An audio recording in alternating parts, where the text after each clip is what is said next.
श्री स्वामी समर्थ. अनंत कोटी ब्रह्मांड नायक राजाधिराज योगीराज परब्रह्म श्री स्वामी समर्थ महाराजांना कोटी कोटी प्रणाम. तसंच माझी व्हिडिओ जे सेवेकरी बघतायत त्यांना श्री स्वामी समर्थ.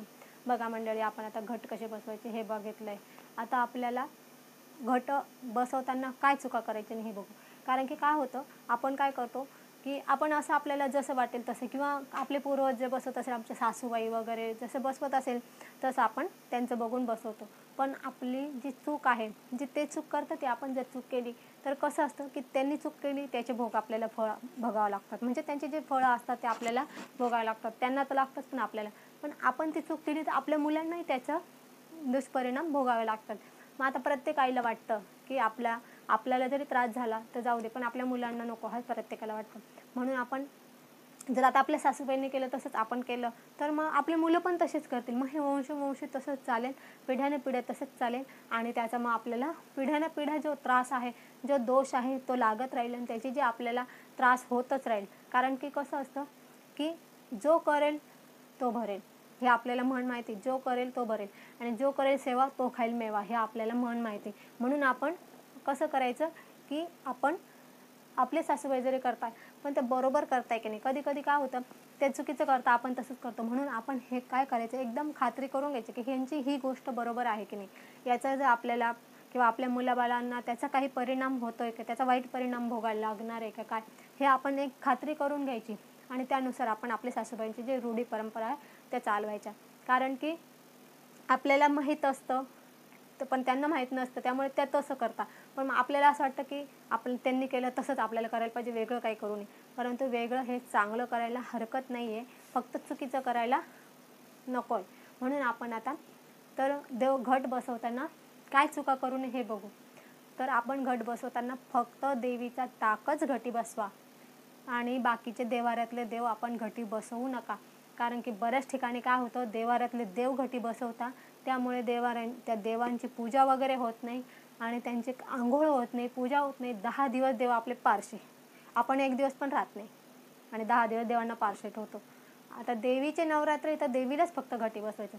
जेव्हा आपले खंडोबाचे नवरात्र असतात तेव्हा खंडोबाच्या टाकालाच नाही आपण, किंवा खंडोबालाच आपण घटी बसवायचं.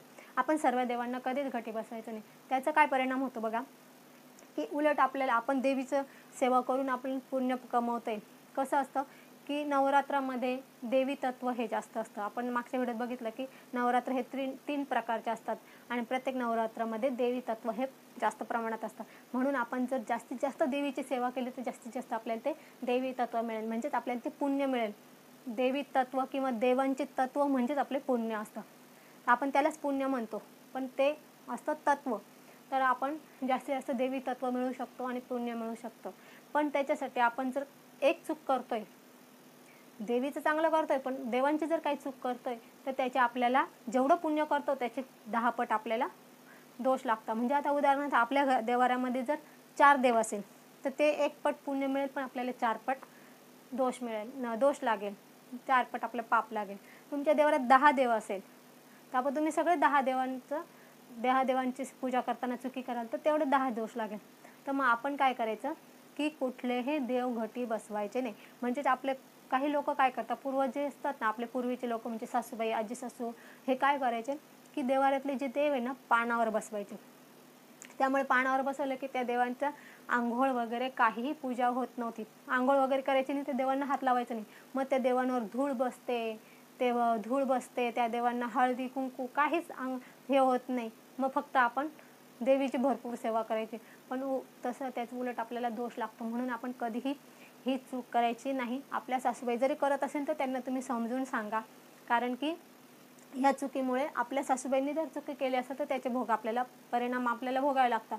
पण आपण केले तर आपल्या मुलांनाही भोगायला लागेल. आपल्याला तर लागेलच, मुलांनाही लागेल. पण प्रत्येकाला काय वाटतं, आपल्याला जरी त्रास झाला पण आपल्या मुलांना नको. म्हणून आपण कधीही नवरात्रामध्ये, आश्विन नवरात्रामध्ये आपण जे देवी घटी बसवतो तेव्हा कुठलेही देव घटी बसवायचे नाही. हे आपण कटाक्षाने लक्षात ठेवायचं. म्हणजेच पानावर ठेवायचे नाही. ते पानाचे पण सुकून जातं. त्याचे पण उलट असं असतं की जे निर्माल्य असतं, आपण जे देवांचे फुलं असतात ते देवांचे फुलं रोजच्या रोज काढले पाहिजे. जर आपण ते 2 दिवस तसेच ठेवले किंवा तिथं ठेवले ते निर्माल्य तर उलट त्याचे आपल्याला दुष्परिणाम भोगावे लागतात. कारण की त्याच्यातून त्याच्यातून वाईट जी निगेटिव्हिटी असते ती आपल्याला मिळते, म्हणजे ती आपल्या घरात सगळं पसरते. म्हणून देवाचे जे फुलं असतात ते रोजच्या रोज काढले पाहिजे. मग आपण जर 9 दिवस आपण घटी बसवले तर तुम्ही बघा ते पानं पण सुकून जातात. त्यानंतर आपल्याला ते फुलं वगैरे काढत नाही, त्यामुळे ते सगळी निगेटिव्हिटी उलट आपली घरामध्ये निर्माण होते. मग आपण एक पॉझिटिव्ह निर्माण करण्यासाठी सेवा करायची आणि दुसरीकडे 10 पटीने निगेटिव्हिटी निर्माण होते. म्हणून आपण हे चुकून सुद्धा करू नका. तुम्हाला माझी हात जोडून विनंती आहे की आपण पूर्ण देव पानावर घटी बसवू नका. आणि आपले सासूबाई बसवत असेल तर त्यांना पण सांगा, किंवा इतरांना पण, शेजाऱ्यांना सांगा.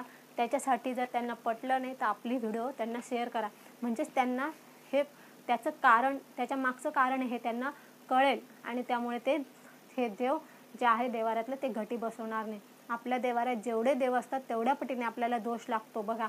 त्यामुळे आपले जे काही कामं असतात, अडचणी असतात, ते आपल्याला आपले कामं जे असतात ते आपले होत नाही.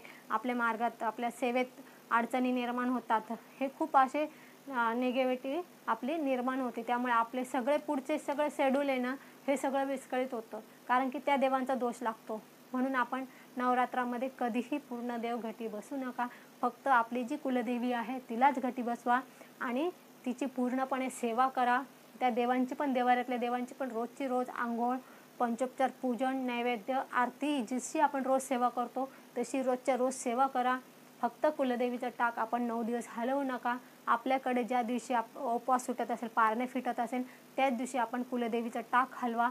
आणि त्या दिवशीसुद्धा आपण, आता त्याची व्हिडिओ आपण अजून एक टाकू का, नंतर जेव्हा आपले पारणे फेटणार आहे, जेव्हा आपले नवरात्राची सांगता राहणार आहे, तुमचे देवीचे घट उठवायच्या वेळेस आपल्याला काय सेवा करायची ह्याच्यासाठी आपण एक वेगळी व्हिडिओ बनवणार आहे. आपल्याला जरी माझी व्हिडिओ आवडली असेल तर लाईक, शेअर, कमेंट करा. माझ्या चॅनलला सबस्क्राईब करा.